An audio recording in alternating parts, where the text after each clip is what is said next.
¿Me confirmas que lo están viendo, por favor? Acabo de compartir. Sí, ahora sí. Ya, voy a iniciar, doctor. ¿Puedo iniciar? Voy a iniciar con su Ya. presentación. Ok, Eh, muchas gracias. es- Bueno, el tema que voy a exponer el día de hoy es el del asiento de presentación, prórroga y suspensión de su vigencia, ¿no? Entonces, cuando nosotros presentamos al registro un título, ¿no? Vamos a ver aspectos de fondo, ¿no? Del acto en sí que estamos presentando al registro, ¿no? Por ejemplo, los temas vinculados a los principios registrales, la formalidad del acto, pero es muy importante conocer el procedimiento registral, ¿no? Es decir, cuál es la vigencia del asiento desde el día que presento el título al registro, ¿no? Y esto está relacionado con un principio registral que no lo vamos a ver porque creo que ya han comentado sobre los principios registrales, pero sí está estrechamente vinculado el tema del asiento de presentación, la prórroga y suspensión de la vigencia, ¿no? Con el principio de prioridad, ¿no? Que puede ser el principio de prioridad excluyente o de prioridad preferente, ¿no? Excluyente es cuando mi título que ha sido presentado en primer lugar excluye, ¿no?, al título que viene después. Y preferente quiere decir que se trata de actos que no se excluyen, pero sí uno se prefiere al otro. Es decir, actos que pueden ingresar al registro en forma simultánea. Por ejemplo, yo presento hoy día una hipoteca, ¿no?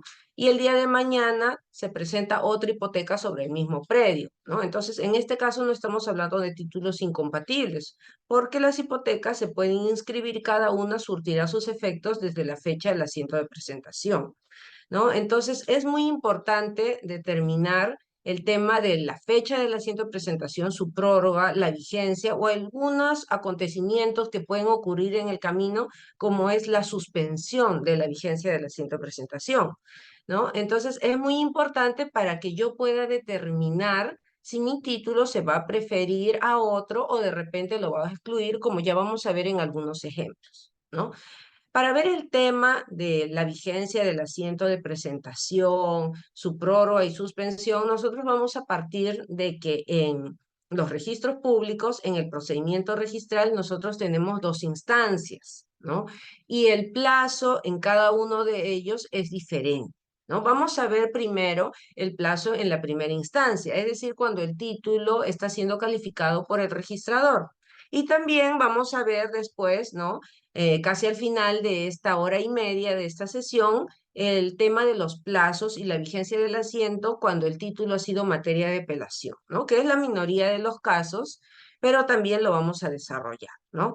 Y bueno, después de estas instancias que tenemos en los registros públicos, de estas dos instancias, ¿no? El registrador y el tribunal registral, nosotros también tenemos la posibilidad de ir al procedimiento contencioso administrativo, y con relación a este plazo que tenemos para acudir al contencioso administrativo, nosotros vamos a ver también el tema de la vigencia del asiento de presentación, ¿no? Ahora, eh, ¿cuál es la vigencia del asiento de presentación? ¿No? Nosotros tenemos una regla general en el Reglamento General de los Registros Públicos, y es que la vigencia del asiento es de 35 días hábiles. ¿Desde cuándo yo voy a contabilizar esta vigencia? Desde la fecha de ingreso de mi título, ¿no? Por el diario, ¿no? Que es el área encargada de recibir los títulos que se presentan al registro, ¿no? Entonces yo, por ejemplo, voy el 18 de abril, el día de hoy en la mañana, ¿no? A las 9 de la mañana, los registros públicos, presento mi título de la compra-venta, y este título va a tener una vigencia de 35 días hábiles contados a partir del día de hoy, 18 de abril, ¿no?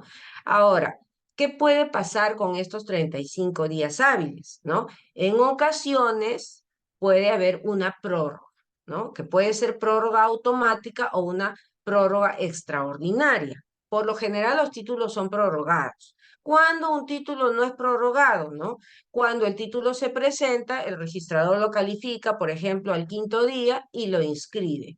En ese caso, el título no se prorroga. Podríamos decir que el único caso en el que un título no se prorroga es cuando el título se inscribe.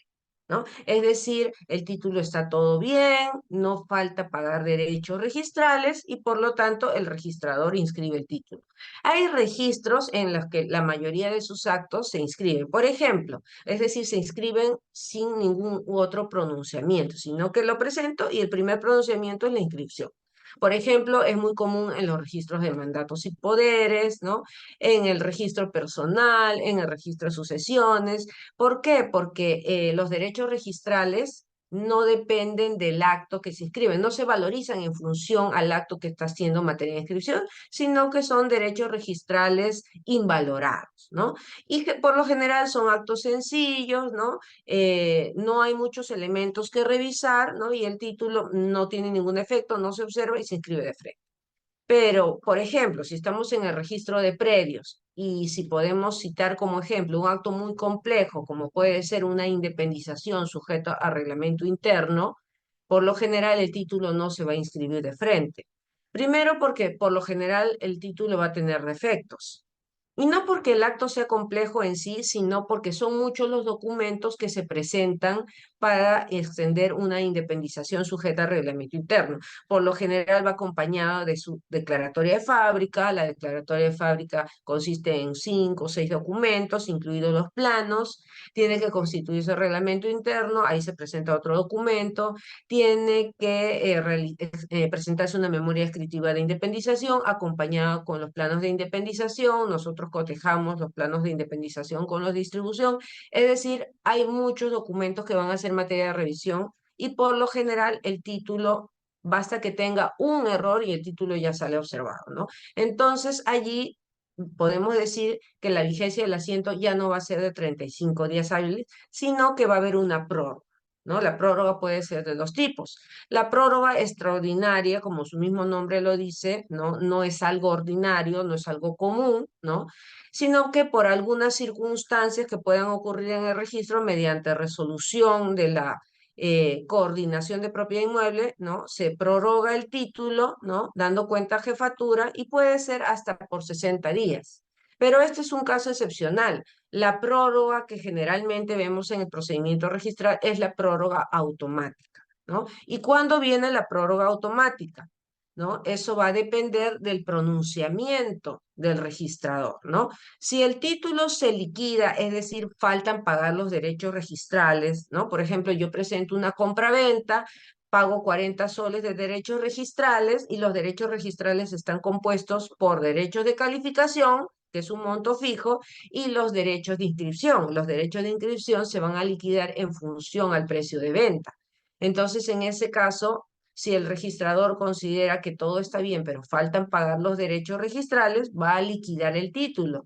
¿Qué quiere decir liquidar? Mediante una esquela se le comunica al usuario que tiene que hacer un pago, ¿no? Entonces, en ese caso, el título se prorroga automáticamente, ¿no? Por el plazo de 25 días adicionales. Hace muchos años, lo que ocurría era que el título se liquidaba y no se le otorgaba un mayor plazo a la vigencia del asiento de presentación y podría ser que el registrador emita su pronunciamiento de liquidación eh, habiéndose demorado mucho porque el título era complejo, por ejemplo, ¿no? Entonces al usuario no le quedaban muchos días para pagar y el registrador constantemente tenía que pedir prórroga. Si el registrador no pedía prórroga, al usuario le quedaban pocos días para pagar, ¿no? Lo mismo ocurría cuando el registrador observa el título porque había algún defecto. Si se había demorado, no le quedaban muchos días al usuario para subsanar, ¿no?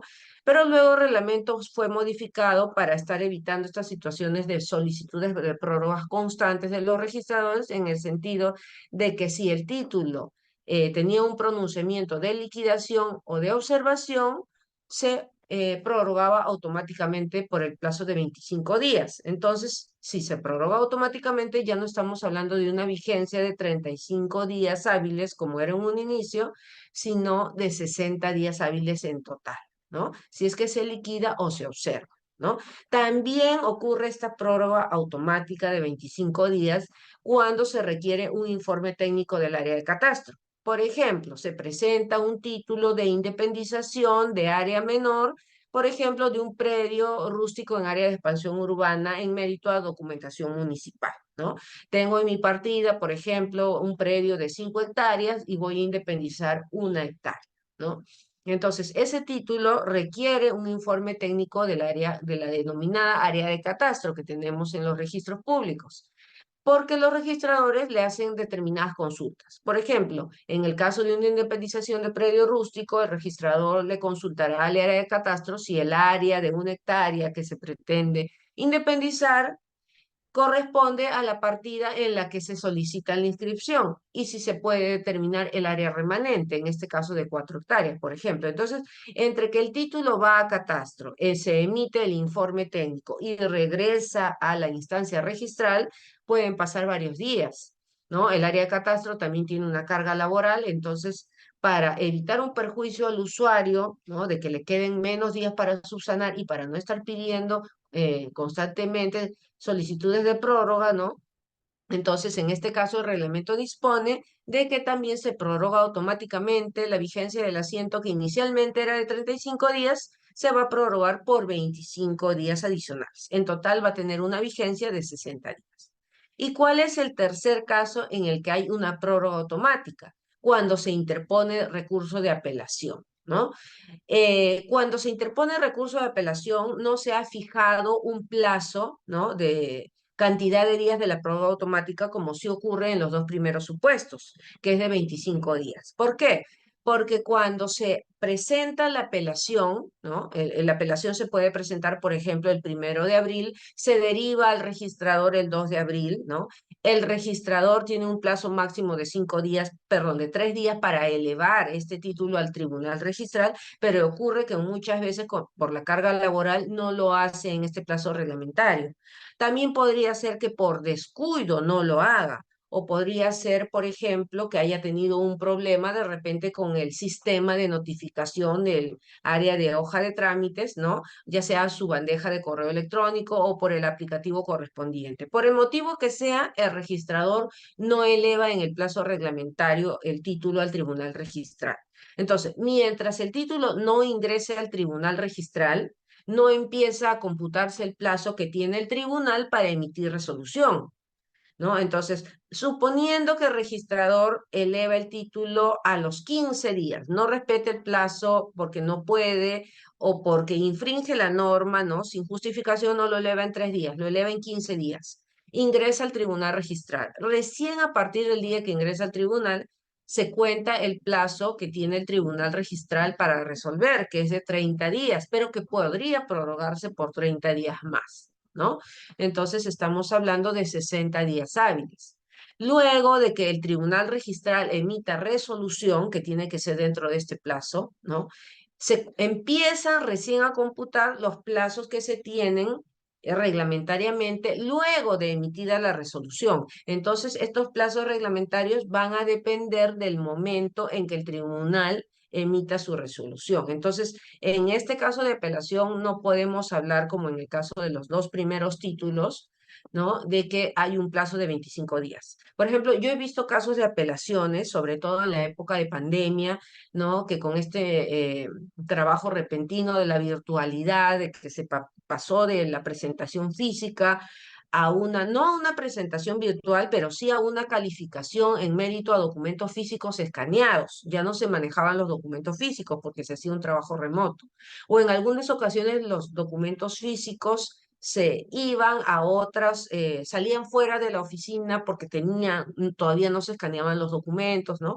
Entonces ha ocurrido, ¿no? Que por algún motivo el registrador no elevó, no les hablo que no elevó en 15 días, sino ha ocurrido pocos casos, pero ha ocurrido que pasaron meses y el registrador por algún motivo no tuvo conocimiento de la apelación, ¿no? Y entonces el tribunal lo ha recibido después de muchos meses después. Entonces, no es que el plazo del tribunal vaya corriendo porque el tribunal no tuvo conocimiento, nunca ingresó al tribunal registral, ¿no? Entonces, vemos así entonces que la prórroga automática en el caso de las apelaciones no está definida, ¿no? O como en los dos primeros casos, ¿no? Está definido en ejecución. Los plazos que ustedes encuentran en el reglamento general es ejecución, cuando ya el tribunal expidió su resolución, ¿no? Entonces tenemos que diferenciar esos dos supuestos, ¿no? La prórroga que sí está fijada por 25 días cuando estamos en primera instancia y la prórroga, ¿no? Cuando el título es apelado, ¿no? Y como nosotros podemos ver, ¿no? De lo que les he venido comentando, ¿no? La prórroga automática va a depender del resultado de la calificación registral, ¿no? Entonces, dependerá del sentido de la calificación que haga el registrado, ¿no? ¿Cuáles son los posibles pronunciamientos que podemos tener de un registrado? El pronunciamiento podría ser un pronunciamiento positivo, ¿no? Porque el título está muy bien, yo presento mi compraventa, el registrado califica adecuación del título con el antecedente registral, verifica que el vendedor efectivamente sea el titular registral, ¿no? Verifica que el comprador, si es casado, comparece con su cónyuge, ¿no? Salvo que esté casado bajo el régimen de separación de patrimonio, verifica los elementos de la compra-venta, el bien, que haya adecuación con el predio y que se haya indicado el precio de venta y las circunstancias si se ha pagado o no. Entonces, si todo está bien, hace una calificación positiva e inscribe. El título no se va a prorrogar. O podría ser que haga una liquidación definitiva, ¿no? Le comunica al usuario mediante que le falta pagar, por ejemplo, 200 soles. Podría ser que haya una calificación negativa, ¿no? Y que el registrador observe el título. Por ejemplo, ¿no? El vendedor no es el titular registral, no tiene el título de dominio inscrito, por lo tanto no se cumple con el principio de tracto sucesivo, ¿no? Que me parece que les han comentado en la primera parte del día de hoy, ¿no? De la clase del día de hoy, que hablaron sobre los principios registrales. Si el vendedor no es titular registral, el registrado tiene que observar el título. Por citar un ejemplo de un defecto en una compraventa, ¿no? Entonces, podría ser también que el registrador haga una observación, pero haga una liquidación provisional, y aquí lo distingo de una liquidación definitiva, ¿no? Una liquidación definitiva, ¿no? Es cuando el título está bien y el registrador solamente me dice que falta pagar determinada cantidad de dinero. Pero cuando se observa el título, el registrador, además de observar, tiene la obligación de comunicarle en la misma escala de observación, debe comunicar al usuario cuáles son los derechos registrales que falta pagar, ¿no? Antes no existía esta obligación. Entonces el registrador, por ejemplo, le informaba al usuario de algún defecto. El usuario reingresaba su título, subsanaba el defecto y recién el registrado le comunicaba, falta pagar 100 soles. Y de repente ya no habían los días de vigencia para que el usuario pague. Entonces, el reglamento fue modificado en el sentido de que cuando el registrador observa, no solamente le debe decir los defectos del título, también de una vez le tiene que informar al usuario cuánto le falta pagar, para que así el usuario tenga la posibilidad de reingresar el título, subsanando el defecto y además pagando el mayor derecho. Entonces el registrador califica su reingreso. Si subsanó los defectos, no va a liquidar recién, porque el usuario ya pagó, entonces el título saldría de frente inscrito, ¿no? Pero es una liquidación provisional porque en realidad lo que está haciendo el registrador es observar, ¿no? Además, cuando el usuario reingresa, podría ser que, por ejemplo, se modifique alguno de los actos, sea porque amplíe su rogatoria a un acto más, ¿no? Entonces ahí se modifican los derechos que tiene que pagar, porque se desista de alguno de los actos porque tiene algún defecto, entonces allí los derechos registrales a pagar van a disminuir. O podría ser porque no se desiste ni amplía la rogatoria, sino que a veces lo que ocurre es que, por ejemplo, una declaratoria de fábrica que contiene un defecto, ¿no? Se le observa el título y en el reingreso el usuario subsana, pero además modifica el monto o valorización de la construcción. Entonces allí los derechos registrales se reajustan, porque en la declaratoria de fábrica los derechos de inscripción se liquidan en función al valor de la edificación, ¿no? Entonces por eso se le dice que es una liquidación provisional porque podría ser modificada, ¿no? Cuando me liquidan el título, ¿no? Es decir, una calificación positiva y hay una liquidación definitiva, allí esa liquidación no puede ser modificada. Que en los hechos ocurra, porque a veces lo que ha ocurrido es que se hace una liquidación definitiva, el usuario paga y el registrador se dio cuenta que de repente cometió un error y no liquidó un acto más y vuelve a liquidar el título. Ese es un caso excepcional que no debería ocurrir, pero es una liquidación definitiva. En cambio, en el caso de que se hace una observación y se le deja constancia de los derechos a pagar, ahí estamos hablando de una liquidación provisional, ¿no? Luego, el otro pronunciamiento que es negativo puede ser una tacha sustantiva o también una tacha especial, ¿no? En el caso de la inscripción, ¿no? El pronunciamiento del registrador, si bien tiene 35 días de vigencia el asiento de presentación, su pronunciamiento no va a ser en el día 34 o en el día 35, ¿no? Sino que tiene que ser dentro de los primeros 7 días desde que se presentó el título, ¿no? Luego de que el registrador eh, ha calificado en teoría dentro de los 7 primeros días, y digo en teoría porque por la carga laboral, por la cantidad de títulos que se presenta, por lo general no puede emitir un pronunciamiento dentro de los 7 días. A veces no por la carga, sino porque el título es muy complejo, muy voluminoso. Por ejemplo, un edificio pues de 200 departamentos. No puede emitir dentro de los 7 días porque para calificar ese título necesita asistencia no solo, ¿no? del asistente registral que hace una precalificación, sino también el título pasa por revisión de planos, ¿no? Se verifican medidas perimétricas, se suman áreas, se suman linderos, se coteja planos de distribución con planos de independización. Entonces, hay una labor que no se puede realizar dentro de los 7 días. Pero el reglamento señala que dentro de los primeros 7 días se emite su pronunciamiento. Si es positivo, inscribe en el día séptimo, va a inscribir su título y entonces allí culmina el procedimiento registral, ¿no? Y ya no tendría vigencia los días restantes que quedan hasta los 35 días, porque el procedimiento ya culminó con la inscripción, ¿no? Por ejemplo, culmina con un asiento de presentación como el que vemos en esta imagen. La otra alternativa que vimos es que todo está muy bien, pero falta pagar un mayor derecho, que es la liquidación definitiva, que lo tenemos regulado en el artículo 41 del Reglamento General de los Registros Públicos. Y acá tenemos, por ejemplo, una esquela de liquidación definitiva. Esta información de los asientos, de las esquelas, es información pública, ¿no? Por ejemplo, estos pronunciamientos de las liquidaciones, observaciones, tachas, ¿no? Para visualizar las esquelas de tachas de liquidación o de observación, nosotros podemos recurrir, o las anotaciones de inscripción, nosotros podemos recurrir a la plataforma del Síguelo, ¿no? Que la SUNAR pone a disposición de los usuarios en forma gratuita. El Síguelo es una herramienta en la cual nosotros podemos ver, ¿no? Todos los datos, todo lo que ha ocurrido con relación a un título, ¿no? Qué día se presentó, qué partidas están vinculadas a este título, quién presentó este título, podemos ver los pronunciamientos del registrador, cuándo reingresó el usuario su título. Lo que no vamos a poder ver son los documentos que sustentan el título, ¿no? Pero sí vamos a poder ver qué es lo que ha ocurrido con este título, ¿no? Entonces, esta es información pública, ¿no? Por ejemplo, nosotros entramos al Síguelo, vemos esta esquela, ¿no? Este título ha sido presentado el 11 de marzo, ha tenido una liquidación el 17 de abril, ¿no? Puede que en el transcurso del 11 de marzo al 17 de abril hayan habido observaciones, luego reingresos, porque el plazo es amplio entre el 11 de marzo y el 17 de abril. Lo más probable es que hayan habido reingresos y subsanaciones, hasta que el registrador emitió una liquidación definitiva, ¿no? Y este título tiene una vigencia hasta el 10 de junio, ¿no?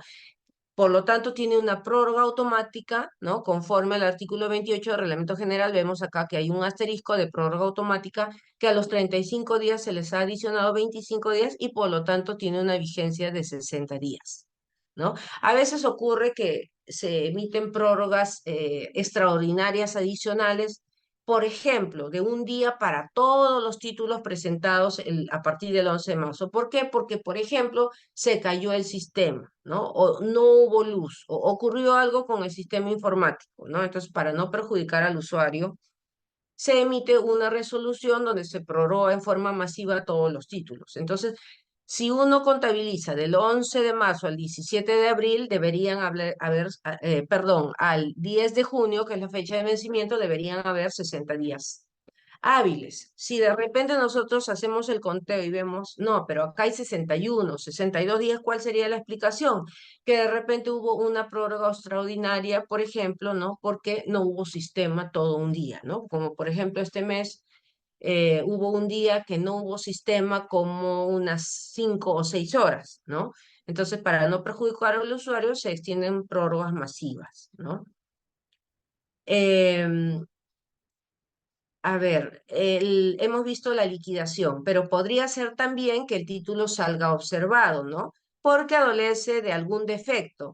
En el caso que yo les indicaba, en el ejemplo de la compraventa, el vendedor no es titular registral, ¿no?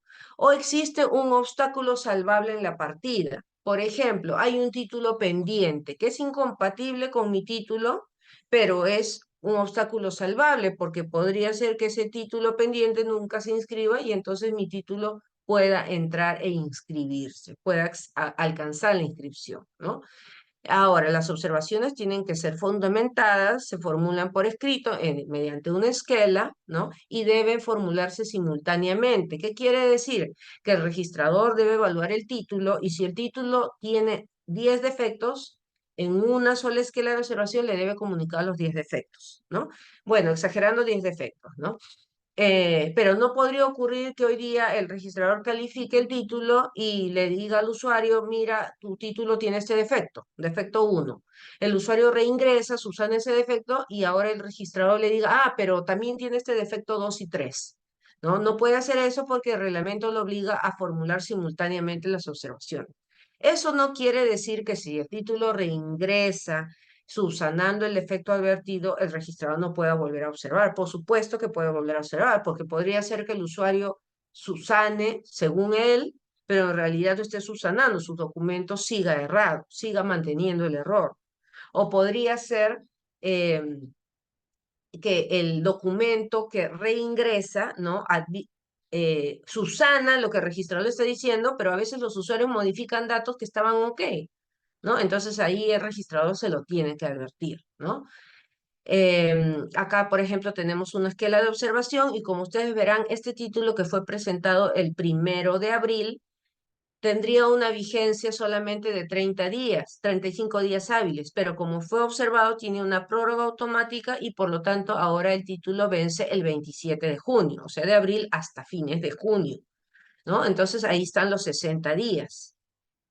Eh, Conjuntamente, cuando observa, el registrador debe informar al usuario, ¿no? Está obligado a informar, como yo les comentaba, los derechos. Por ejemplo, en esta esquela de observación, el registrador, bueno, no estoy acá transcribiendo el texto de la esquela, porque no estamos analizando defectos del título, sino estamos tratando el tema de la vigencia, ¿no? Entonces, como ustedes verán, este título del 19 de marzo, con la prórroga por haber sido observado, vence el 18 de junio, pero el registrador, además de decirle todos los defectos, también le está diciendo que falta pagar 1.519 soles, ¿no? Entonces, el usuario podría reingresar el título y además pagar esta cantidad que le está diciendo. Entonces, si con el reingreso subsanato, el título saldría inscrito, ¿no?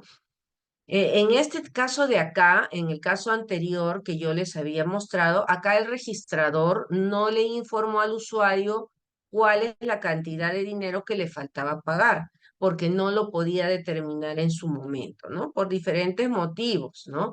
Podría ser que, como yo les decía, que no está claro, por ejemplo, el número de actos. Lo que ocurre es, a veces, es que, por ejemplo, se presenta una independización de un edificio, de los departamentos de un edificio, ¿no? Y en el reglamento interno pareciera que se independizan solamente los departamentos, pero conforme a la memoria descriptiva parece que se independizan también los estacionamientos, porque no van a ser zonas comunes, sino que van a ser vendibles, se los independiza. Entonces, en ese caso, como no se tiene claro cuántas unidades se van a independizar, el registrador no le podría preliquidar el título, hacer una liquidación provisional, sino que le dice derechos pendientes de pago por determinar según el reingreso, ¿no?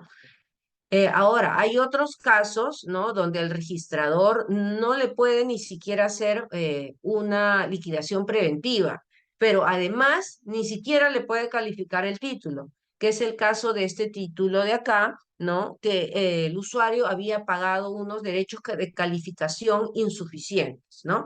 Por ejemplo, en el caso de una independización de 10 unidades inmobiliarias con reglamento interno, declaratoria de fábrica, junta de propietarios, se va a pagar una cantidad de derecho de calificación por cada acto, por cada independización. Si son 10 independizaciones, son derechos de calificación por cada unidad que se va a independizar, ¿no? Entonces, la cantidad de derechos de calificación no es poca. Entonces, a veces lo que ocurre es que el usuario, por ejemplo, paga 100 soles, ¿no? Y sus derechos de calificación ascienden, por ejemplo, a 600 soles, ¿no? Entonces, le falta pagar 500 soles al usuario. Entonces, ¿qué hace el registrado? Se reserva la calificación. Lo que hace es emitir una escala de observación y le dice, yo no te puedo calificar el título porque te falta pagar los derechos de calificación. Entonces, en ese caso, le informa cuánto le falta pagar al usuario, ¿no? En este caso, como es una observación, el título también se prorroga, ¿no? Pero acá no está haciendo una liquidación ni preventiva ni definitiva, ¿no? Ni siquiera es una liquidación provisional, ¿no? Después que el usuario pague los derechos de calificación, reingrese el título, ahí recién el registrado se va a poder pronunciar sobre cada uno de los documentos, ¿no? Otro pronunciamiento del registrador también podría ser la tacha sustantiva. Nosotros tenemos varias clases de tacha en el registro, ¿no? La más común, la tacha por vencimiento, ¿no? El título tiene 60 días de vigencia, llega el día 60, el usuario no subsanó, ¿no? Y entonces el título en el día 61 reingresa para que el registrador lo tache, ¿no?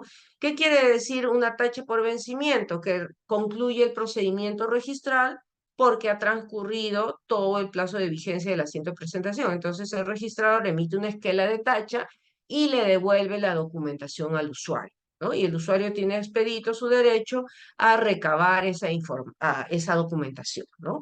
De repente para subsanarlo posteriormente y volverlo a presentar, ¿no? Al registro e intentar nuevamente la inscripción de su título. Esa es la tacha por vencimiento, pero hay otros tipos de tachas que tenemos en el registro, que es la tacha sustantiva, ¿no?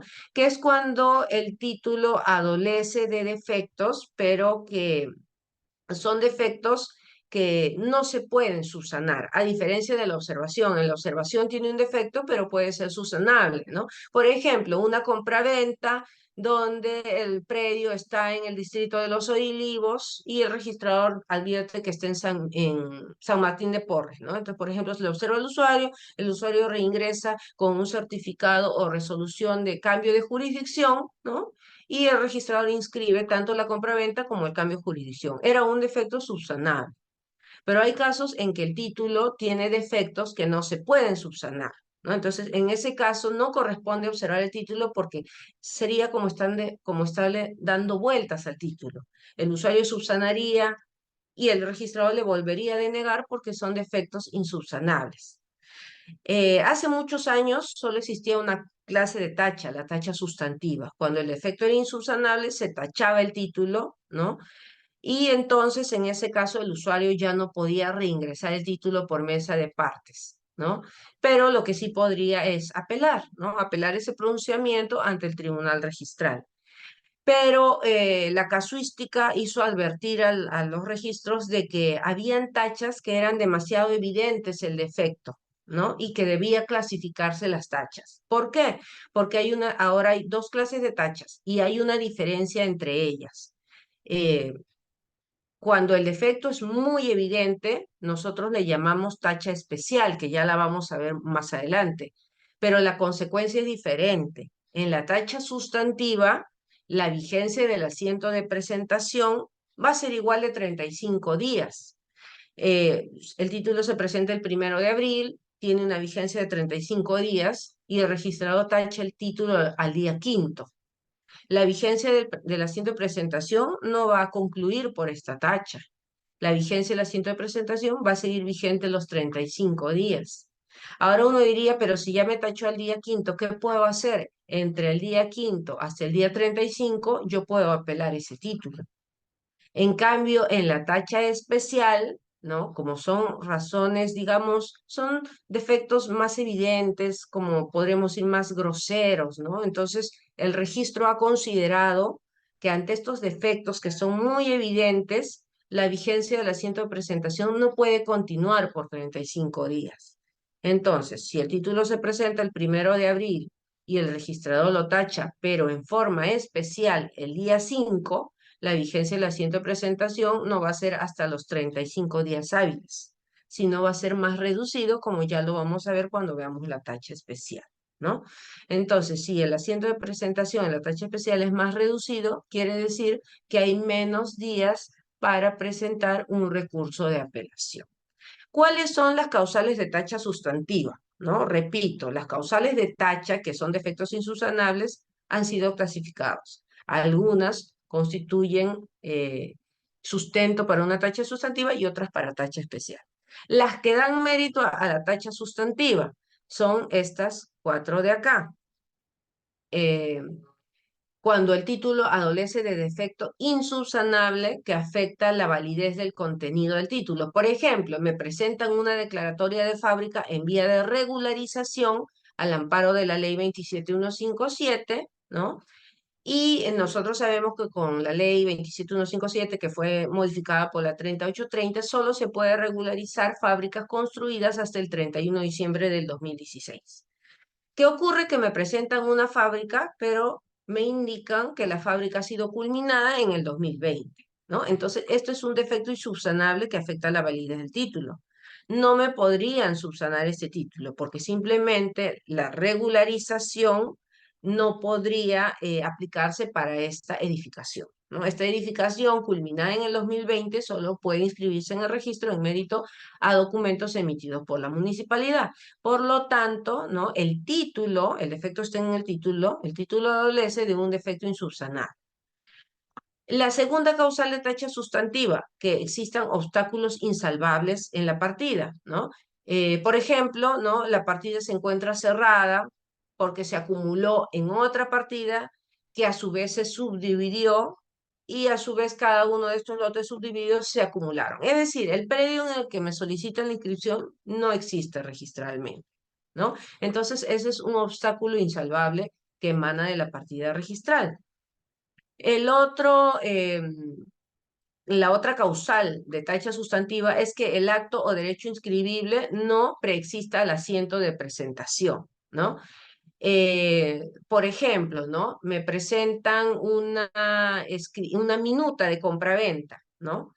Y no preexiste la escritura pública, ¿no? Entonces, debe preexistir. Cuando yo presento el título, ya debe existir esa escritura pública, ¿no? Eh, Esto tiene sus excepciones, como la mayoría de reglas en el derecho, ¿no? Si yo amplío mi rogatoria por falta de inscripción de acto previo, allí no da mérito a la tacha sustantiva. Por ejemplo, me presentan una compraventa que es otorgada por el señor B a favor de C, ¿no? Pero yo voy al registro y veo que el titular registral es A, no es B, el vendedor. Entonces observo el título y le digo, el vendedor, el señor B, no es titular registral. Y entonces me subsanan adjuntándome la escritura pública que otorga el titular registral a favor, ¿no? Del señor B, del vendedor, ¿no? Entonces, me están solicitando la inscripción de acto previo, pero podría ser que esta compraventa que otorga el titular registral a favor del señor B fue de hace muchos años, ¿no? Fue en el 2016, pero recién se formaliza mediante escritura pública el día de hoy, 18 de abril, y el título ha sido presentado el 1 de abril. Entonces, nosotros podríamos decir que al 1 de abril no preexiste, ¿no? Esta escritura pública. Sin embargo, como estoy ampliando la rogatoria para la inscripción de un acto previo, que es la primera compraventa, allí no amerita la tacha sustantiva del título, ¿no? Y el otro supuesto es la de aclaración o modificación del acto de derecho inscribible que se efectúe con posterioridad al asiento de presentación con el objeto de subsanar una observación, ¿no? Yo Por ejemplo, tengo una escritura pública de compraventa, hay algún defecto, ¿no? Y otorgan una escritura pública aclaratoria, ¿no? Que es para subsanar una observación. Esta escritura aclaratoria, por supuesto que no va a preexistir al asiento de presentación, que es el 1 de abril. El registrador me observa el 5 y yo el 18 otorgo mi escritura pública aclaratoria, ¿no? Pero esto no va a ser motivo de tacha sustantiva. Y finalmente, que se produzca el supuesto de falsedad documentaria, ¿no? Que el registrador advierta que los documentos que sustentan el título son falsos, ¿no? Y bueno, sobre esto hay todo un procedimiento, ¿no? Que está contenido en la ley 3830, su reglamento, una directiva, pero el tema es que si los documentos son falsos y el registrador verifica que efectivamente son falsos, no puede ser una simple sospecha, verifica que efectivamente son falsos, pues procede la tacha sustantiva, porque no podría hacer una observación y decirle al usuario, mira, tus documentos son falsos. Allí, ¿cómo subsanaría? Las observaciones solo son para informarle al usuario de efectos que pueden ser materia de subsanación, ¿no? Y en el caso de falsedad, no puede ser materia de observación, ¿no? Bueno, acá hay el procedimiento que debe seguir el registrador, ¿no? Para tachar el título. Y entonces, en la tacha sustantiva, por ejemplo, este título ha sido presentado el 1 de abril, ¿no? Y ha sido tachado sustantivamente el 17 de abril. En este caso, no va a haber una prórroga automática de la vigencia del asiento, ¿no? Sino que el asiento se va a mantener vigente por 35 días, del 1 de abril al 22 de mayo, ¿no? Hay 35 días hábiles, ¿no? Entonces, ese es el caso de la tacha sustantiva. Pero nosotros también tenemos el caso de la tacha especial, que son errores, digamos, más evidentes y que son más fáciles de advertir por el registrador, porque son errores más evidentes, ¿no? En la mayoría de los casos. Entonces, para este caso de que el título adolece de algún defecto que da mérito a tacha especial, el registrador ya no tiene el plazo reglamentario de los 7 días hábiles para calificar el título, sino que debe emitir un pronunciamiento en un plazo más corto, ¿no? Que es el de los 5 primeros días. Cuando, por ejemplo, cuando se trata de un acto no inscribible. Por ejemplo, me presentan un compromiso de contratar, ¿no? Es un acto no inscribible, artículo 2019 del Código Civil. Si el asiento de presentación, ¿no? Lo hacen en el diario de una oficina registral distinta a la competente. Por ejemplo, el otro día tuve un caso de un predio que estaba en el Callao y lo presentaron por el diario de Lima, ¿no? Entonces, esto da mérito a la tacha especial, ¿no? Porque tiene que presentarse en el diario del Callao, ¿no? El supuesto de tacha previsto en el último párrafo del artículo 59 del reglamento de inscripciones del registro de predios, ¿no? Bueno, esta es una causal de tacha especial que está estrechamente vinculada al registro de predios, no es aplicable para los demás registros. ¿Qué supuestos son? Que no se presentan los planos, ¿no? En 3 casos de independización. Independización por regularización de edificaciones, ¿no? Independización de predio rústico e independización de predio rural. Si no se presenta el plano desde un inicio, se tacha el título, ¿no? Entonces digamos que es fácil de advertir, ¿no? Que no esté la documentación gráfica. Otra causal de tacha, que el título se presente en soporte físico, ¿no? Que se presente en soporte de papel cuando exista norma expresa, ¿no? Que obligue a que se presente por el sistema de intermediación digital, que es este sistema que utilizan los notarios de presentar, ¿no? La escritura pública, ¿no? O sus partes, sus documentos notariales a través del sistema de información digital, ¿no?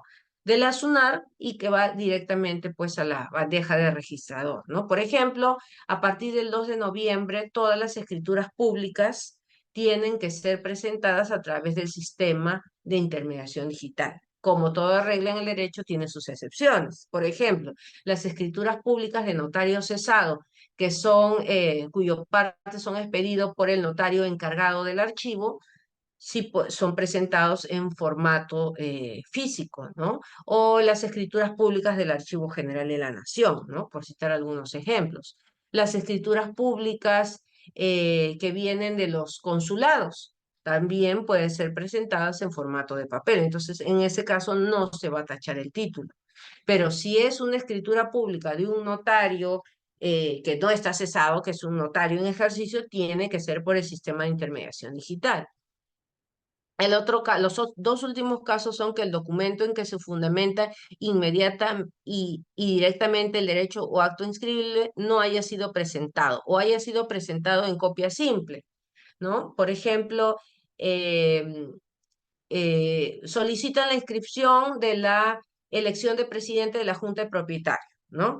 Y lo presentan mediante una copia certificada expedida por el notario, ¿no? Pero en vez de presentar la copia certificada que emite el notario, le sacan una copia y presentan una copia simple al registro, ¿no? Como es copia simple, las copias simples no dan mérito a calificación, ¿no? O dice no haya sido presentado, ¿no? En la solicitud de inscripción indican, ¿no? Como acto inscribible, elección de presidente de la Junta de Propietarios, indican que están adjuntando el acta, ¿no? Y de repente no están adjuntando el acta, sino, por ejemplo, están adjuntando las esquelas de convocatoria, la declaración jurada de convocatoria, pero no adjuntan el acta, ¿no? Donde conste el acuerdo, que es el documento que sustentará la inscripción. Entonces, en ese caso, también corresponde tachar el título en forma especial, ¿no? Y por último, cuando se solicita la rectificación de un asiento sin abono de los derechos y el error invocado no corresponde al registro, es decir, presentan un título, no se paga nada, es decir, 0 soles de derechos de calificación. ¿Y por qué? Porque están solicitando la rectificación de un error, ¿no? Atribuible al registro. Por ejemplo, yo compré un inmueble y en lugar de que pongan en el asiento que Rocío Peña Fuentes ha adquirido el inmueble, ponen Rosa Peña Fuentes, ¿no? Entonces yo presento un título, no tengo por qué pagar derechos de calificación y le solicito al registrador que rectifique, ¿no? El nombre de Rocío por Rosa, ¿no? El registrador ve la escritura pública que esté archivada y ve que en la escritura pública dice Rocío efectivamente como está en el asiento, es decir, que no hay un error del registro. Y el error está en la escritura pública. Entonces, en ese caso, lo que corresponde es que el usuario presente un nuevo título modificatorio para rectificar, ¿no? Ese nombre que se ha consignado erradamente en la escritura y que por lo tanto erradamente se consignó en el asiento. En ese caso, si el usuario pide la rectificación sin el abono de los derechos registrales, ¿no? Y el error invocado no corresponde al registro, corresponde la tacha especial, ¿no? Esto ocurre mucho porque el usuario siempre cree que es el registro el que se ha equivocado y en muchas ocasiones es el título que presentó el usuario al registro el que está equivocado.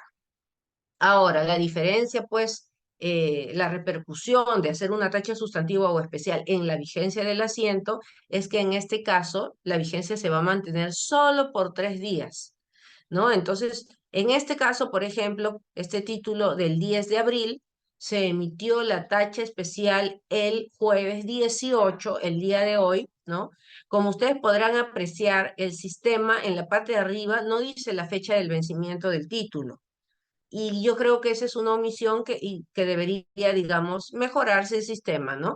Si el título fue tachado en forma especial el 18 de abril, jueves 18, tiene 3 días hábiles el usuario para apelar porque la vigencia del asiento solo es por 3 días más. Entonces sería el viernes, lunes y martes. Solamente hasta el día martes 23 tiene vigencia este asiento por haber sido materia de una tacha especial, ¿no? Entonces la vigencia es hasta el día 23 que debería aparecer acá, ¿no? Pero bueno, el reglamento dice que su vigencia es por 3 días más, ¿no? Contados desde la notificación de la esquela, es decir, de la expedición de la esquela, ¿no? Porque las esquelas que están disponibles ya por la web, ¿no? Se entienden notificadas desde ese día, ¿no? Para que pueda ser interpuesto el recurso de apelación, ¿no? Y en caso de que se interponga el registro, el registrador debe elevarlo en el mismo día, a diferencia de los demás pronunciamientos que son apelados, ¿no?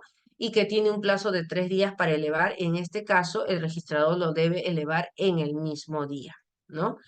Igual en la segunda instancia, el tribunal registral, en el caso de que se apele una tacha especial, no tiene el plazo de 30 días hábiles para resolver, sino solamente tiene el plazo de 3 días hábiles para emitir pronunciamiento, ¿no? Y dar respuesta a la apelación al usuario, ¿no?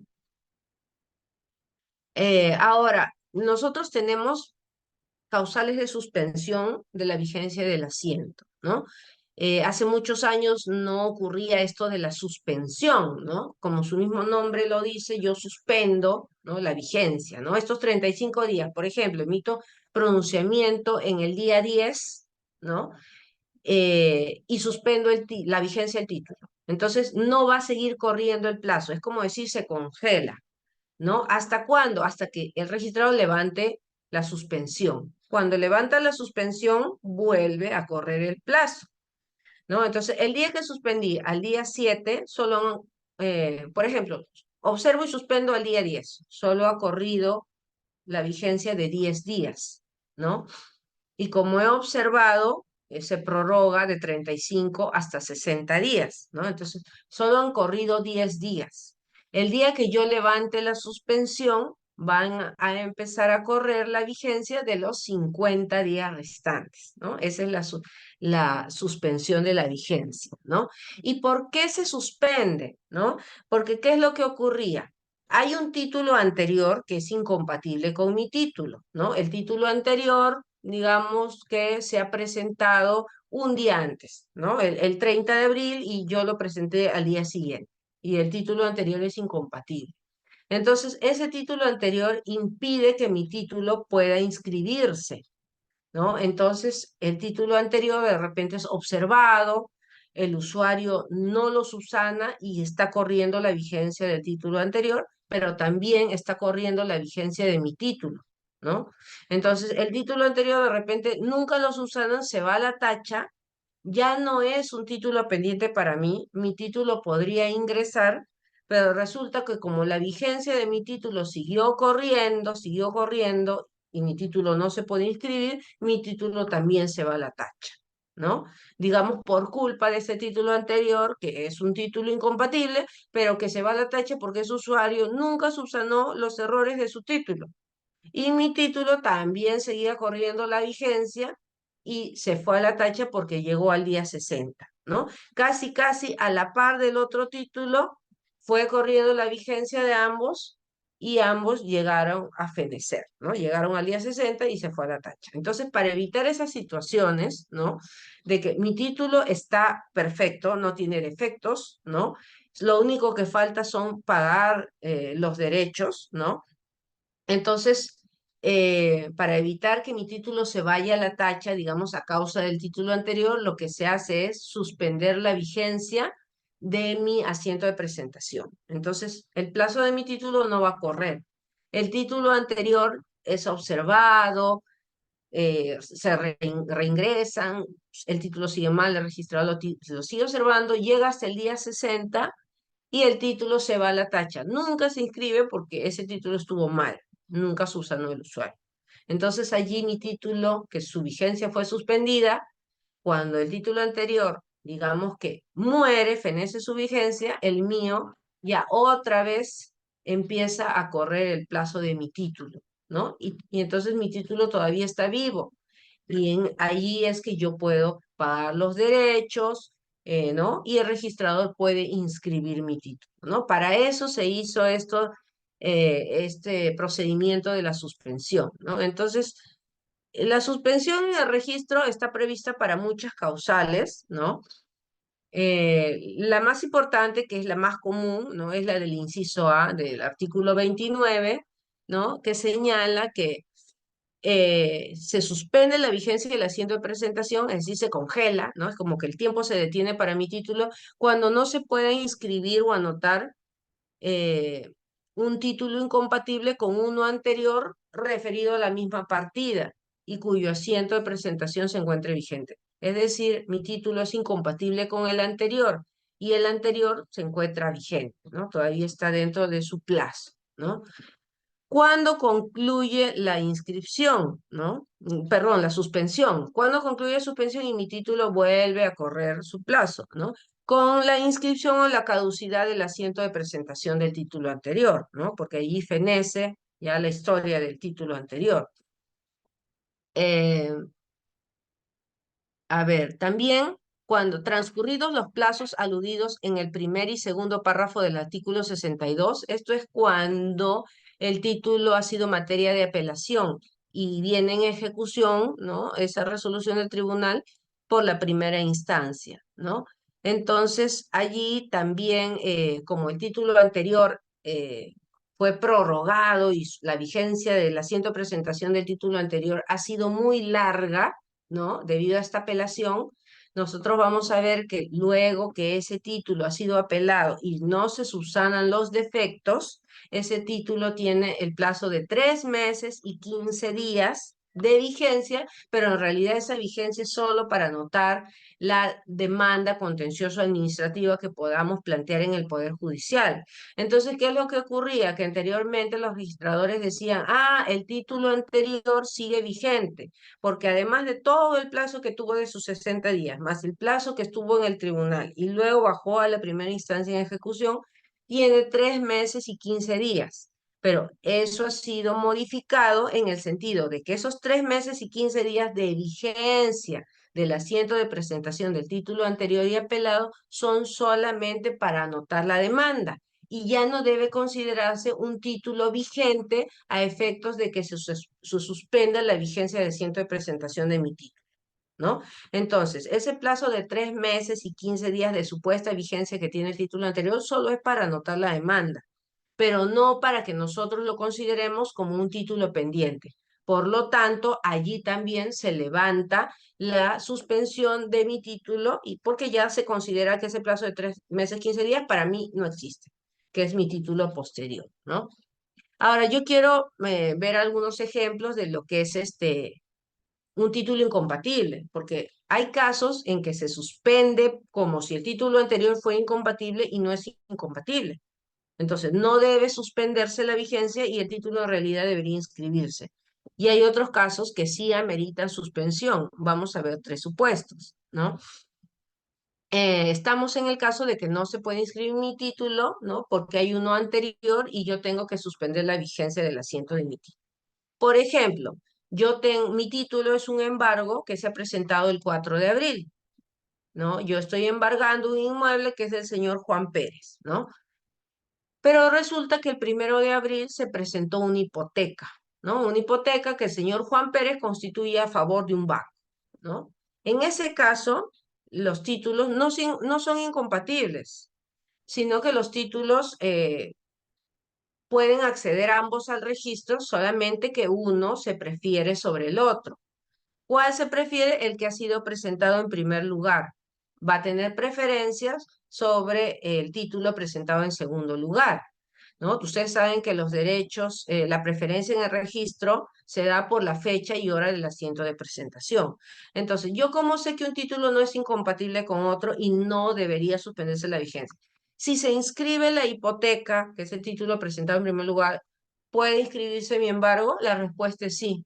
Entonces no son títulos incompatibles. Un inmueble hipotecado puede ser materia de un embargo, ¿no? Yo puedo tener de repente acreedores que me encuentran ese inmueble y por el hecho de que esté hipotecado no significa que no lo puedan embargar. Claro que se puede embargar. Entonces, en este caso, no son títulos incompatibles y no debería suspenderse la vigencia, ¿no?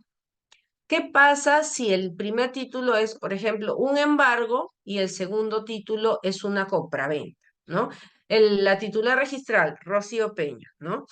Y luego el 1 de abril se presenta un embargo, ¿no? De un acreedor que tiene Rocío Peña, ¿no? Pero después se presenta el 4 de abril una compraventa que otorga Rocío Peña a favor del señor Juan Pérez, ¿no? Si se inscribe el embargo en contra, ¿no? de este predio Rocío Peña, ¿ese predio puede ser materia de venta? Sí, porque los predios embargados, litigiosos, pueden venderse. Ya es problema del vendedor que compre un inmueble así, porque compra sabiendo que ese inmueble puede ser ejecutado y perder la propiedad, pero sí puede venderse, ¿no? O a veces no quiere decir que sea problema del comprador, sino que yo le vendo al comprador por un precio mucho menor, ¿no? Y el comprador con esa diferencia que yo no le estoy cobrando, paga esa deuda del embargo y levanta el embargo. ¿no? Entonces, el embargo con la compra-venta posterior no son incompatibles. Entonces, no debería suspenderse, ¿no? La vigencia del asiento de presentación de la compraventa, ¿no?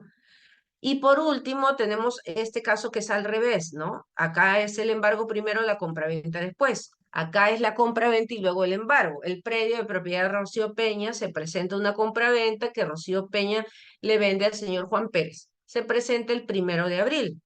Y el 4 de abril se presenta un embargo en contra del predio de Rocío Peña. Entonces, acá la pregunta ¿es incompatible? ¿No? A ver, si se inscribe la compraventa a favor del señor Juan Pérez, el titular registral va a ser Juan Pérez.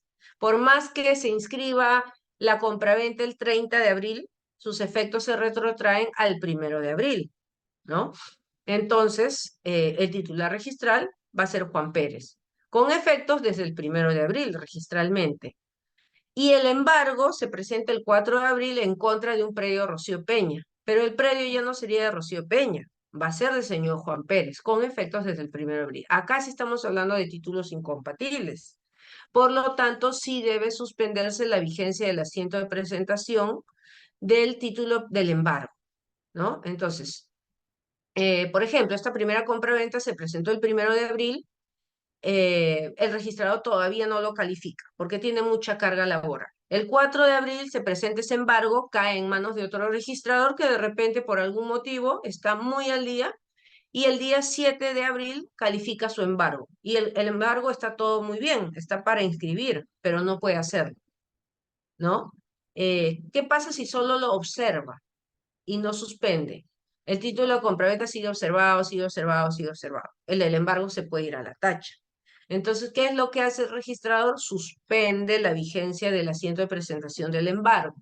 ¿Hasta qué momento? Hasta que se inscriba o se tache la compraventa. Y acá habría diferentes consecuencias. Si la compraventa se inscribe, ¿no? Si la compraventa se inscribe, el embargo ya no puede acceder al registro y tendría que tacharse, ¿no? Si la compra-venta se tacha porque no subsanan algún defecto o de repente estaba todo bien y liquidaron los derechos y el comprador nunca pagó, ¿no? Se va a la tacha, se levanta la suspensión del embargo y ¿qué pasa con el título de embargo? Se inscribe, ¿no? Entonces el embargo está esperando a ver qué ocurre con la compra-venta, ¿no? Bueno, este es un caso muy sencillo, pero hay títulos, ¿no? Donde no hay un título incompatible, sino hay uno, dos, tres, cuatro títulos incompatibles, ¿no? Entonces, bueno, con cada uno habría que hacer el ejercicio. Perdón, hay uno, dos, tres, cuatro títulos anteriores, entonces el registrador ahí tiene que ver, a ver, el título presentado en primer lugar con relación a mi título, ¿es incompatible? No es incompatible ya, no suspendo con relación a ese título uno, ¿no? Mi título es el título 5, quinto, y hay título uno, 2, 3, 4, ¿no? Entonces la suspensión es con relación a un título anterior, ¿no? Analizo con relación al primer título, no es incompatible, no suspendo. Lo analizo con relación al segundo título, si es incompatible, suspendo mi título y lo vinculo al título número 2, porque la suspensión es con relación a un número determinado de título. Paso al tercer título. ¿Es incompatible? No, no es incompatible. No suspendo. Número 4. ¿Es incompatible? Sí, lo suspendo. Entonces un título puede ser suspendido por causa de un título, de dos títulos, de tres títulos, ¿no? Entonces uno va vinculándolo con el número del título que es incompatible, ¿no? Ahora, hay casos de incompatibilidad, ¿no? Que el tribunal registral ha señalado que no es incompatible, ¿no? Por ejemplo, acá tenemos es un acuerdo, ¿no? Que es obligatorio para la segunda instancia, pero ya es una pauta a seguir para la primera, pero no es obligatorio, ¿no? Entonces, algunos registradores lo aplican y otros no. ¿Qué es lo que ha dicho el tribunal en este acuerdo del año 2019, ¿no? El título pendiente que contiene una dotación de demanda no impide la inscripción de un título posterior de transferencia, ¿no? Entonces, estamos hablando de este caso, por ejemplo, un gravamen, en el caso del tribunal ha señalado una demanda, ¿no? No es incompatible con una transferencia, ¿no? Hasta ahí todo es muy sencillo y por supuesto que este acuerdo no ha sido aprobado para decir que la demanda no es incompatible con una compraventa, porque nosotros sabemos que no es incompatible. Pero vamos a ver el acuerdo en forma completa. Dice, no impide la inscripción, o sea, no es incompatible con un título posterior de transferencia de parte de predio y consecuente independización. Entonces, acá lo que tenemos es, por ejemplo, un predio de 1000 metros cuadrados y hay una demanda, ¿no? Hay una demanda sobre este predio, ¿no? Y hay un título posterior de compraventa de parte del predio. O sea, es una compraventa, por ejemplo, de 200 metros, compraventa con independización. Yo voy a sacar de esa partida de 1000 metros un área de 200 metros y la voy a independizar. Y además la independizo transfiriendo, ¿no? Si seguimos nuestro ejemplo, Rocío Peña es propietaria de un predio de 1000 metros, vende 200 metros a Juan Pérez. Se presenta una demanda contra este predio de Rocío Peña y luego se presenta la transferencia con independización de los 200 metros a favor de Juan Pérez, ¿no? Entonces los registradores siempre lo observan, ¿no? Porque si bien la demanda no es incompatible con la transferencia, ¿no? Porque anotada la demanda, Rocío Peña igual puede vender, pero el problema es que cuando yo independice y esta demanda, que es primero, todavía no está anotada, al independizar no voy a trasladar la demanda porque todavía no está inscrita. Entonces voy a independizar un predio de 200 metros libre de todo gravamen, cuando los 200 metros también están siendo materias de controversia en este proceso judicial que ha dado mérito a esta anotación de demanda. Entonces, estaría mal pues que yo independice un predio a favor del señor Juan Pérez, ¿no? Que es un predio litigioso y que yo lo independice sin ningún gravamen. Entonces, los registradores, por esta dificultad, ¿no? Que estoy independizando y que no puedo trasladar la demanda porque todavía no se ha anotado la demanda, es que suspendían el segundo título, el título de la compraventa con independización, como si fuera un título incompatible con la demanda. Entonces, lo que el tribunal ha dicho es que esté pendiente de la demanda no impide, al decir no impide, quiere decir que no es incompatible la inscripción con un título posterior de transferencia de parte de predio y consecuente independización. Y entonces, ¿cómo le damos la solución, ¿no? A que se ha independizado 200 metros y no se está arrastrando la demanda. Entonces aquí el tribunal dio su solución, ¿no? Debiendo, en caso de extenderse finalmente la demanda, claro, en caso de que la demanda se anote, ¿no? Porque si la demanda se va a la tacha, no hay ningún problema. En caso de que la demanda salga anotada, ¿no? En caso de extenderse finalmente la demanda en la partida matriz, debe trasladarse al predio independizado en caso de corresponder. Claro, uno diría muy fácil, ya traslado la demanda, pero ¿quién lo va a trasladar? El registrador que inscribió la independización con la compraventa y que todavía no tiene la demanda anotada en la matriz, concluye su labor el día que inscribe la independización en compraventa. Allí acabó la vigencia del título, acabó su tarea y ya no regresa a calificar ese título. Ese título sale de su carga laboral. El día que se anote la demanda, él no va a poder trasladar. Ahora, entonces podríamos decir, el registrador que anota la demanda no solo la va a anotar en el predio matriz de 1000 metros, sino que además la va a trasladar a la partida que se abrió de 200 metros. Pero estamos diciendo que la demanda es anterior, se presentó el 1 de abril. Y los efectos de la demanda, ¿no? ¿Desde cuándo surten efectos? Desde el 1 de abril. Y la otra partida, ¿no? Ha sido aperturada por un título que se presentó, por ejemplo, el 15 de abril, ¿no? Entonces, allí hay una contradicción, ¿no? Además de eso, el juez dispuso la anotación de demanda en una partida matriz, ¿no? Donde habían los 1000 metros cuadrados, no en la otra, ¿no? Entonces, el registrador que está calificando la demanda lo que va a decir, a mí el juez me ha ordenado anotar en esta partida y yo anoto en esta partida, porque yo ejecuto el mandato judicial tal cual, ¿no? Entonces, ¿qué es lo que dijo el tribunal para estos casos, ¿no? Porque entonces ahí es como que no se sabía cuál es la técnica, cómo se va a hacer la técnica de inscripción, ¿no? Entonces, lo que dijo es que al inscribirse la transferencia de parte del predio con la independización, cuando existe título pendiente en la matriz que contiene una demanda, el registrador que efectúa la independización debe asociar al título, el título pendiente de la demanda a la nueva partida, ¿no? Para que en la nueva partida, si bien no puede trasladar la demanda, por lo menos en la nueva partida debe salir que hay una demanda pendiente en la matriz, ¿no? Entonces, eso es lo que hacemos cuando independizamos. Ahora, ¿cómo asociamos? El sistema no nos permite asociar, ¿no? Con otro, digamos, esta partida que yo estoy aperturando con otro título que no es el que ha dado mérito a la independización. El sistema no está diseñado para eso. Entonces, no queda otra que hacer un asiento, hacer un asiento en la partida de que existe pendiente de inscripción en la partida matriz de donde se ha independizado este predio una demanda. ¿No? Entonces, de repente un usuario se sorprende al ver una anotación así, ¿no? Pero es para que cuando se visualice la partida independizada se tenga conocimiento de que hay un título que todavía no se inscribe y que está pendiente en la partida matriz, ¿no? Bueno, son algunos supuestos que se pueden presentar, puede parecer un poco complicado, pero es bueno tener conocimiento de ello para que luego no nos sorprendamos, ¿no? De ver un asiento así. Ese es el caso más común de suspensión de la vigencia del asiento de presentación, ¿no?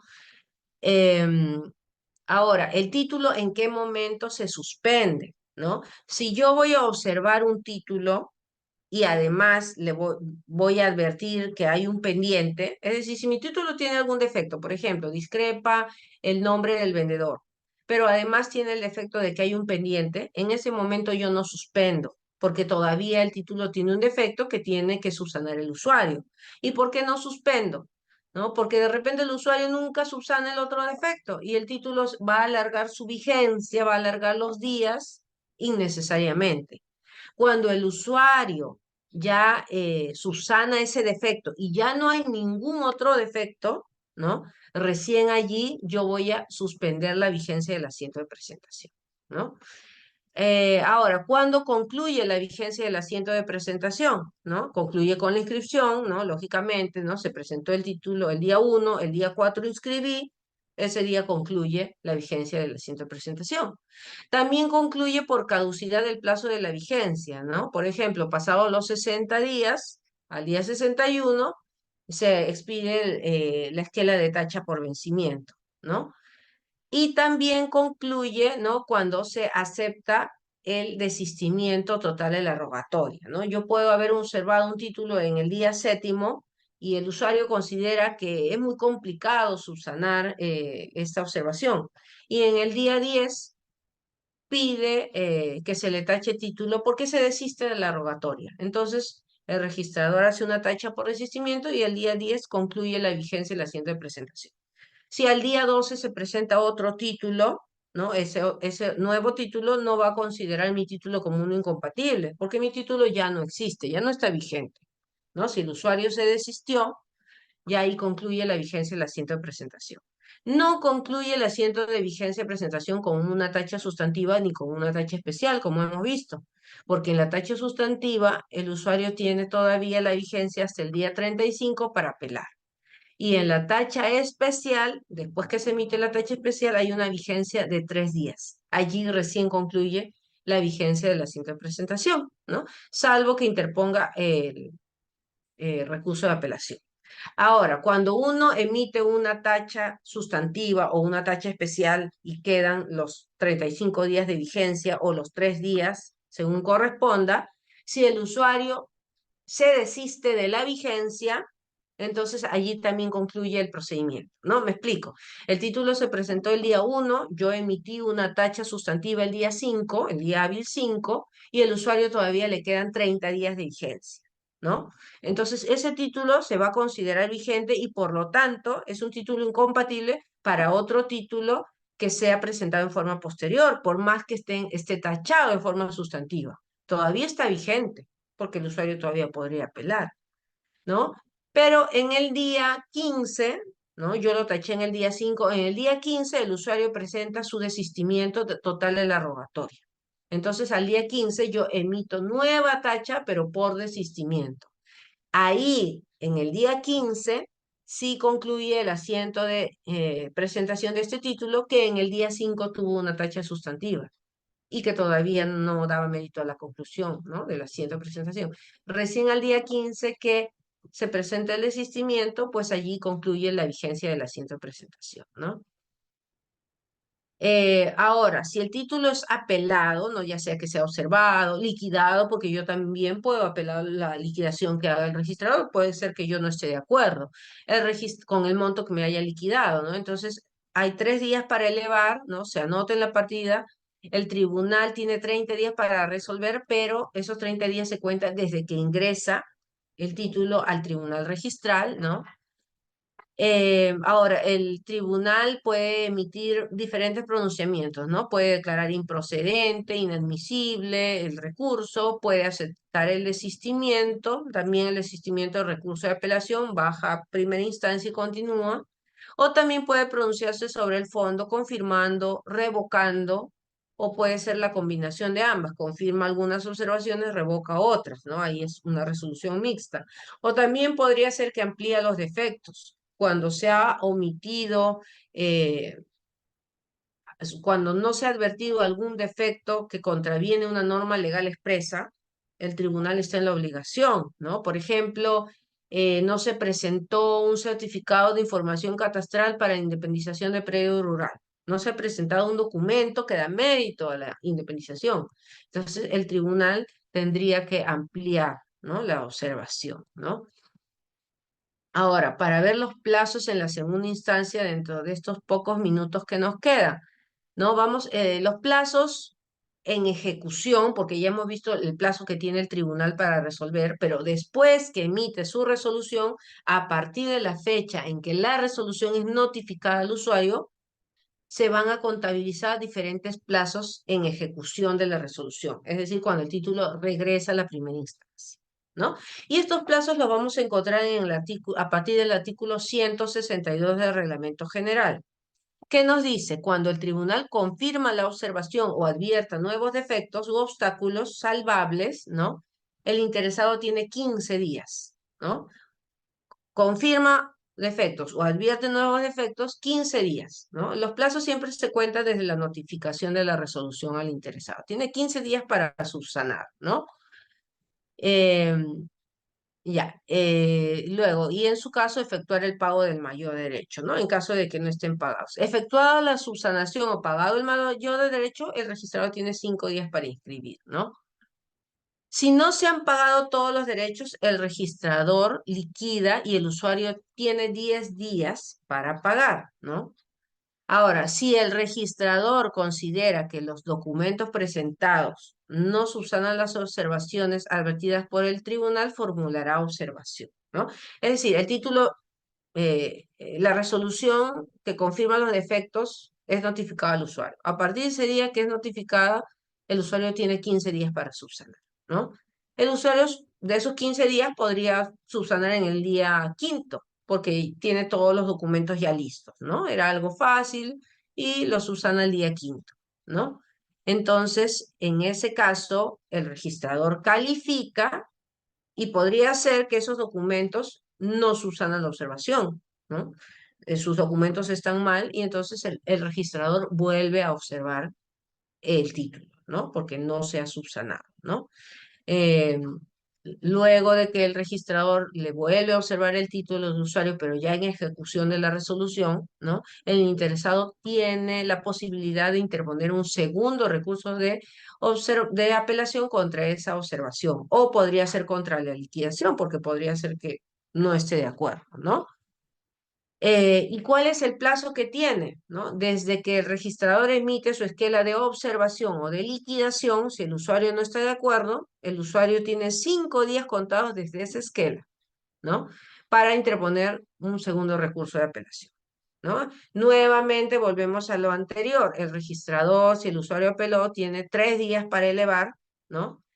Y luego el tribunal tiene un plazo para resolver. Ese plazo se cuenta desde que ingresa al tribunal el expediente, pero ahora ya no va a ser de 30 días prorrogables, 30 días más, sino que va a ser un plazo ya más pequeño, ¿no? Porque es una segunda apelación y se entiende pues que se están apelando menos defectos, ¿no? Porque el usuario seguramente ha subsanado algunos y han quedado otros. Y porque el tribunal ya ha calificado este título. Entonces, solamente tiene 15 días, pero que son prorrogables por 15 días más, ¿no? Porque el tribunal registral también tiene mucha carga, ¿no? Y podría ser que no sean suficientes esos 15 días, ¿no? Ahora, si el tribunal resuelve que los nuevos documentos presentados subsanan las observaciones, dispone que se inscriba. Y entonces el registrador va a inscribir, ¿no? En el plazo de 5 días, o si falta pagar, va a liquidar, ¿no? Y el usuario tiene 10 días para pagar, ¿no? En el caso de no haberse subsanado los defectos, estamos hablando ya de una segunda resolución y que baja en ejecución, ¿no? Si no se han subsanado las deficiencias advertidas o no se paga el reintegro dentro de los plazos previstos, ¿no? Que son 15 o 10 días de notificado, porque nuevamente el usuario va a tener ese plazo, ¿no? El tribunal, perdón, o cuando no se hubiera interpuesto una segunda apelación, ¿no? Y el tribunal confirma que los nuevos defectos presentados no subsanan todas las observaciones, el asiento de presentación se mantendrá vigente solamente durante el plazo de 3 meses y 15 días. Pero ese plazo no es para que el usuario vuelva a reingresar, como a veces el sistema se equivoca y le deja al usuario que vuelva a reingresar y siga subsanando. Este plazo de 3 meses y 15 días es solamente para que el usuario, en caso de haberse ido al Poder Judicial en la acción contencioso administrativa, ¿no? Anote su demanda, ¿no? En el registro público. Solamente para esos es el plazo de 3 meses y 15 días, ¿no? Pero no es para que para que el usuario siga reingresando los documentos, ¿no? Porque el usuario ya tuvo su oportunidad y los plazos ya han concluido. Bueno, de repente este tema de los plazos es un poco complicado porque hay muchos elementos que se presentan en el camino, ¿no? Sobre todo en la segunda instancia, ¿no? Y sobre todo porque si nosotros leemos el reglamento general, no nos queda tan claro cuáles son los plazos en ejecución, ¿no? Pero no es que no queden tan claro porque el reglamento esté mal redactado, no, no, sino porque la casuística es tanta, ¿no? Eh, que es un poco difícil comprender todos los supuestos, ¿no? Por ejemplo, yo les pongo el caso de que en ejecución el tribunal registral puede advertir que el informe del área de catastro era deficiente, era incompleto, y el tribunal dice que en vía de ejecución el registrador solicite un informe aclaratorio, ¿no? Entonces, por ejemplo, ese supuesto no está regulado en el Reglamento General de los Registros Públicos, porque son supuestos que van saliendo con la casuística, ¿no? Del Tribunal Registral, ¿no? El reglamento no se va a poner en el supuesto de que el informe de catastro haya sido insuficiente, deficiente, pero si el tribunal lo considera, está dentro de sus facultades decir al área de catastro que le aclare ese informe y ya que el registrado se pronuncie en base a ese nuevo informe. Y por ejemplo, allí se puede decir que se gastan o se pierden días. De los días que el usuario tenía para subsanar, va corriendo su plazo y el título se ha ido al área de catastro y todavía no hay un pronunciamiento del registrador en base a ese nuevo informe, ¿no? Entonces, por ejemplo, ese supuesto no está regulado, ¿no? Ojalá, ¿no? Con los ejemplos que he puesto, haya podido ser más entendible este caso y no sé, bueno, si hay algunas preguntas, ¿no? Quedo llana sus preguntas, o si no, bueno, damos por finalizada pues la sesión del día de hoy. No sé si hay preguntas con relación a este tema.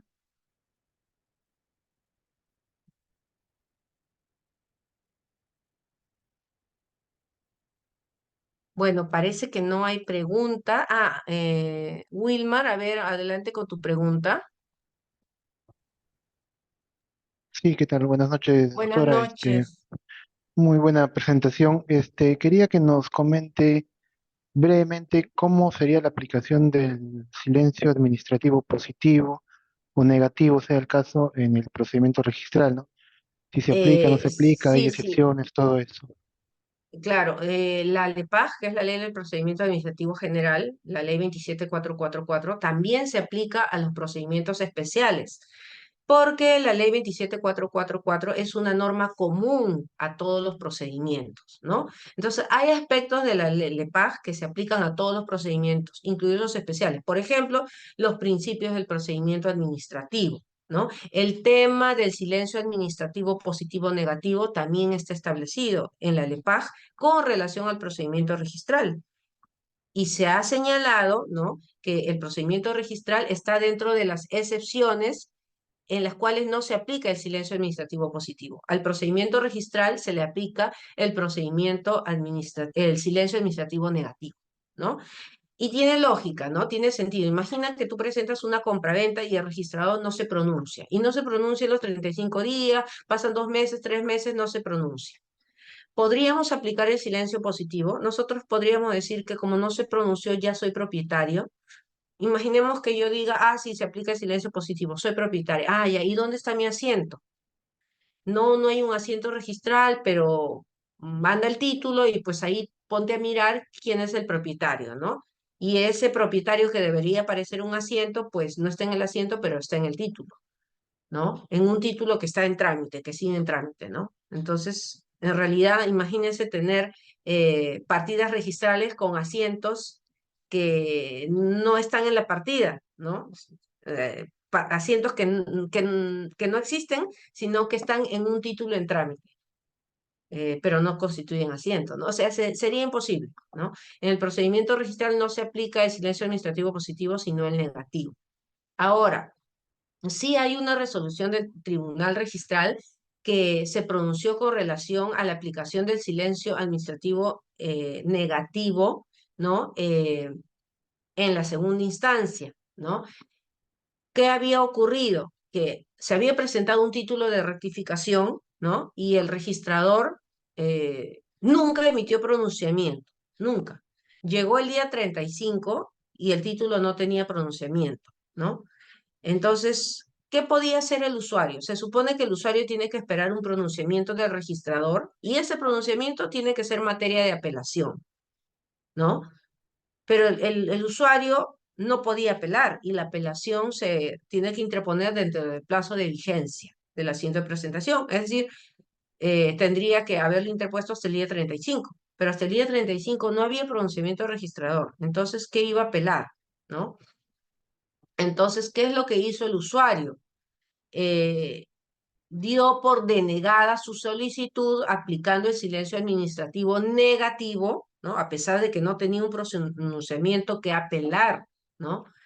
Y apeló esa decisión, ¿no? Esa decisión, ¿no? Negativa, pero que no era una decisión que estaba plasmada en una esquela, sino que aplicó el silencio administrativo negativo. En esta situación de indefensión se vio en la necesidad de decir, bueno, como no ha emitido pronunciamiento, aplico el silencio administrativo negativo que dice la LEPAJ y apelo esa decisión que no está contenida en una esquela, sino por aplicación de silencio. Entonces, el tribunal aceptó, ¿no? Esa apelación, ¿no? Porque se supone que uno tiene que apelar un pronunciamiento expreso del registrador. ¿Por qué? Porque yo tengo que fundamentar, ¿no?, mi apelación y decir por qué no estoy de acuerdo contra ese pronunciamiento. Pero acá no había un pronunciamiento. Entonces, al final, el tribunal, aplicando la LEPAJ, dijo, acá el registrador ha denegado, ¿no? Aplicamos el silencio negativo, aceptamos la apelación porque no vamos a dejar en indefensión al usuario y tuvo que pronunciarse sobre el foro, ¿no? No tengo a la mano la resolución, pero sí fue un caso muy interesante, muy sui generis, muy particular. Ha sido la única resolución que yo he visto en la cual se ha mencionado el silencio administrativo negativo que es aplicable al procedimiento registral. Doctor, No aquí sé una si hay... consulta más. Sí. Sí, sobre este caso en particular, cuando suceden esos supuestos, ¿acarrea sanción para el registrador? Bueno, es que no es que sucedan esos supuestos, fue un caso sui generis particular. Yo supongo que no sucede, no debe ser común. Lógicamente eso sí le acarrean su responsabilidad. Nunca he visto un caso así, nunca he visto un registrador que 35 días no se pronuncie. Definitivamente eso está mal. Si el usuario lo queja, pues obviamente yo creo que ahí se le va a poner una sanción. Me parece que el tribunal eh, dentro de sus facultades, pues también comunicó esa situación, ¿no? A la jefatura correspondiente de esa zona, ¿no? A la cual pertenecía el registrador, ¿no? Para que determinen, pues, si hay lugar a alguna responsabilidad, ¿no? porque no es que en esos casos el tribunal resuelva, nomás se pronuncie sobre el fondo, ¿no? Sino que también comunica cuando ve indicios evidentes, razonables de que hay un cumplimiento de sus funciones, ¿no? No sé si hay alguna otra pregunta. Bueno, entonces muchas gracias a Bill Lawyer por la invitación, muchas gracias a ustedes por su asistencia y muy buenas noches con todos. Estimada doctora Rocío Peña, muchísimas gracias por su excelente ponencia. También muchas gracias por haber respondido a la pregunta del participante. Ha sido una ponencia muy buena, excelente, entendible, doctora. Gracias por compartir su tiempo, su conocimiento con nosotros y esperamos que en otra oportunidad nos vuelva a aceptar una invitación para participar en un futuro evento académico. Para nosotros siempre será un gusto, un honor contar con usted, doctora. Muchísimas Muchas gracias gracias. Buenas y que tenga noches. una Muchas excelente gracias. noche.